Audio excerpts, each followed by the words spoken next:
Hey everyone, and welcome. Ever thought about what it takes to become an education professor? You know, the people who actually teach our teachers? Well, that's exactly what we're diving into today. Let's get right into it. So I've got a question for you right off the bat.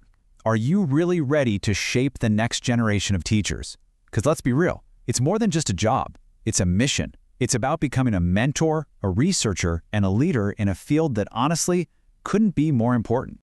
Okay, first things first. Let's talk about the impact you can have. And, the numbers here really tell a story. They show why this career is so critical, especially right now.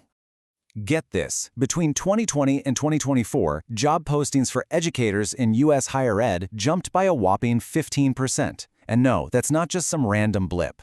We're talking about a perfect storm of factors, like a huge wave of retirements and brand new demands in our post-pandemic world. All that adds up to a massive need for experts just like you. And hey, this isn't just happening in the US, not by a long shot. If we zoom out and look at the whole picture, UNESCO is projecting a need for, wait for it, 44 million educators by 2030. That's what it's going to take to get universal education for kids everywhere. The scale of that is just, wow. It's huge, and the need for leaders is incredibly urgent. So what's the bottom line here?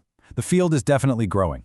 The U.S. Bureau of Labor Statistics is forecasting an 8% job growth for post-secondary teachers all the way through 2032. That's what we call a stable, expanding career path. It's a solid bet. Okay, so we've established the demand is absolutely there. But what does it actually take to step into a role like this? Let's switch gears and talk about your essential toolkit, the skills and qualifications you're going to need. So, being an education professor is, well, it's a lot of things all at once. You're not just standing at the front of a classroom. You're a curriculum designer, crafting what future teachers will learn. You're a mentor, guiding students. You're a researcher, publishing work that pushes the field forward. And sometimes you're even a consultant, advising schools or even governments on policy. It's a really dynamic role with a ton of influence. And right at the core of all of this is a really important word: pedagogy. It's basically the method and practice of teaching, the science and the art of it. Understanding pedagogy isn't just about knowing your subject inside and out. It's about understanding how people learn. And that, right there, is the intellectual bedrock of this entire career. So how do you get there? What's the academic journey look like? Well, it's pretty clear and structured. It kicks off with a bachelor's degree. Then you'll move on to a master's, like an M.Ed, and the whole thing culminates in a doctorate, either a Ph.D. or an Ed.D. Each degree really builds on the one before it. And I gotta be clear about this. For those really stable, long-term, tenure-track jobs, that doctorate is pretty much non-negotiable. Just look at the data. Over 80% of those hires have a doctoral degree. It really is the gold standard, your key to unlocking those top-tier roles. All right, we've laid the foundation. Now let's really zoom in on the path itself. This next part is all about the step-by-step roadmap, the timeline, and some of the big decisions you'll need to make along the way. Now, I want you to brace yourself because this whole journey is a marathon, not a sprint. We're talking about an 8 to 12-year commitment from the day you start your bachelor's all the way through a potential postdoc. Each stage is designed to make you a deeper and deeper expert in your field. Okay, so when you get to your doctoral studies, you're going to hit a fork in the road. And it's a big one: Ph.D. or Ed.D. Think of it like this. A Ph.D. is usually all about research. You're creating new knowledge, often with the goal of an academic career. An Ed.D., on the other hand, is more about practice. It's focused on taking existing research and applying it to solve real-world problems, maybe in a school leadership role. Knowing the difference is super important for making sure your degree lines up with where you want to go. So after all those years of hard work, what's the payoff? Let's talk about the really practical stuff, right? The money, the opportunities, what opens up for you once you've made it. Okay, let's talk numbers. As you climb the academic ladder, your salary does too. An assistant professor might start in the ballpark of $78,000. Then, as an associate, you're looking at around $110,000. And once you reach full professor, you can expect to earn $120,000 or even more. It's clear that your expertise is valued and you're rewarded for it over time. And of course, where you live makes a huge difference.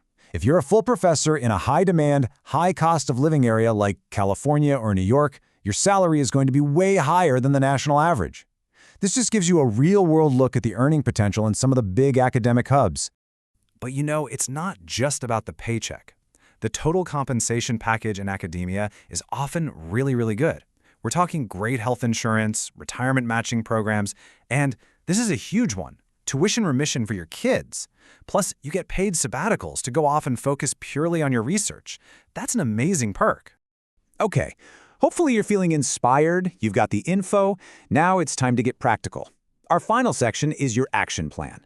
These are the concrete steps you can take, like right now, to start moving toward this career. Listen, to be a real contender in this job market, you have to build a rock-solid profile. What does that mean? It means getting actual teaching experience, maybe as a TA or an adjunct. It means aiming to publish, say, 3 to 5 peer-reviewed articles before you're even on the market, and seriously consider doing a postdoctoral fellowship to really sharpen your research skills. And you absolutely have to network. And I don't just mean shaking hands. I mean strategically. Join the big organizations in your field, like the AERA or the NEA. Why? Because that puts you in the same rooms, at the same conferences, as the people who are going to be hiring you. These are your future colleagues. And if you're thinking, networking isn't for me, just chew on this for a second. More than half of all academic jobs come through connections. It's not just a nice to have, it's absolutely essential. Your network is everything. And last but not least, when you actually apply for a job, you have to make every word count. Don't just list what you did on your CV, show your impact, use numbers. So instead of saying you developed a new curriculum, say you developed a new curriculum that improves student outcomes by 25%. See the difference? That's how you pop out from the stack of resumes. So there you have it. We've walked through the why, the what, and the how. The demand for great educators is there. The path is laid out. We've even built an action plan.